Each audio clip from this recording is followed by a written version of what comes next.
मैं उस घर में दिया जलाने चला हूं जिस घर में सदियों से अंधेरा है। न सिर्फ ये कहना था रामविलास पासवान का, बल्कि उनकी राजनीति में ये चीजें दिखती थीं। हर विवाद से दूर, किसी भी मतभेद से अलग, अपनी राजनीति का अलग स्तर ही बना दिया था रामविलास पासवान ने।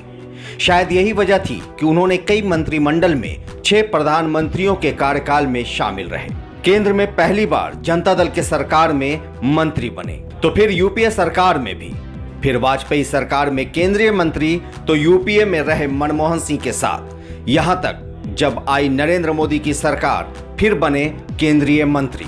मगर किसी से कोई द्वेष नहीं, कोई बैर भी नहीं।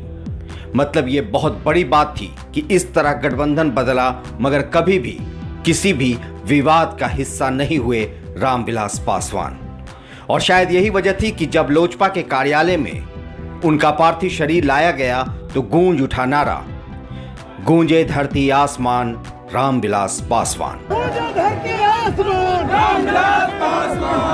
ये नारा सीधा दिल को छू लेने वाला है।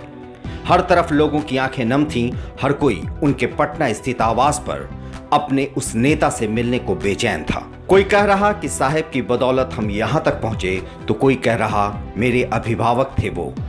आंसुओं के बीच एक भरी हुई लड़खड़ाती आवाज आई, मेरा मसीहा चला गया। यहां तक कि बिहार के माननीय व्यक्तियों की आंखें भी बहने वाली आंसुओं को रोक नहीं पाईं और फपक पड़े कई नेता और मंत्री भी। रामविलास का व्यक्तित्व ही कुछ ऐसा रहा था जिसकी वजह से उनके विपक्ष का नेता भी कभी उनसे दूर नहीं हुआ। वो सिर्फ सरकार में रहकर हुकूमत में शामिल नहीं हुए, बल्कि लोगों के दिलों पर राज करने वाले नेता रहे थे। लोजपा के संस्थापक और संयोजक रामविलास पासवान।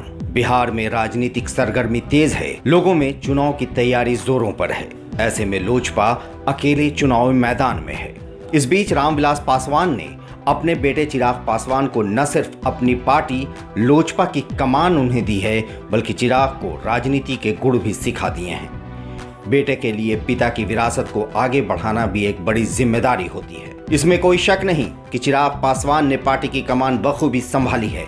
अब तक तो उन्हें पिता का सुझाव मिलता रहा था, मगर अब रामविलास पासवान अपनी राजनीति की पूरी विरासत चिराग के हवाले कर दुनिया से चले गए। और इस तरह राजनीति के क्षेत्र में अर्धशतकीय पारी खेलकर रामविलास पासवान ने बतौर कैबिनेट मंत्री अपने जीवन की अंतिम सांस ली।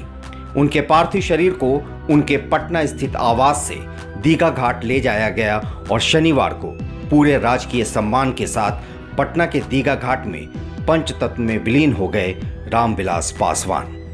लाइव सिटीज से मैं शादाब मलिक। अगर आपने हमारे YouTube चैनल को सब्सक्राइब नहीं किया है तो ज़रूर कर लें, साथ ही Facebook पेज को लाइक करना ना भूलें।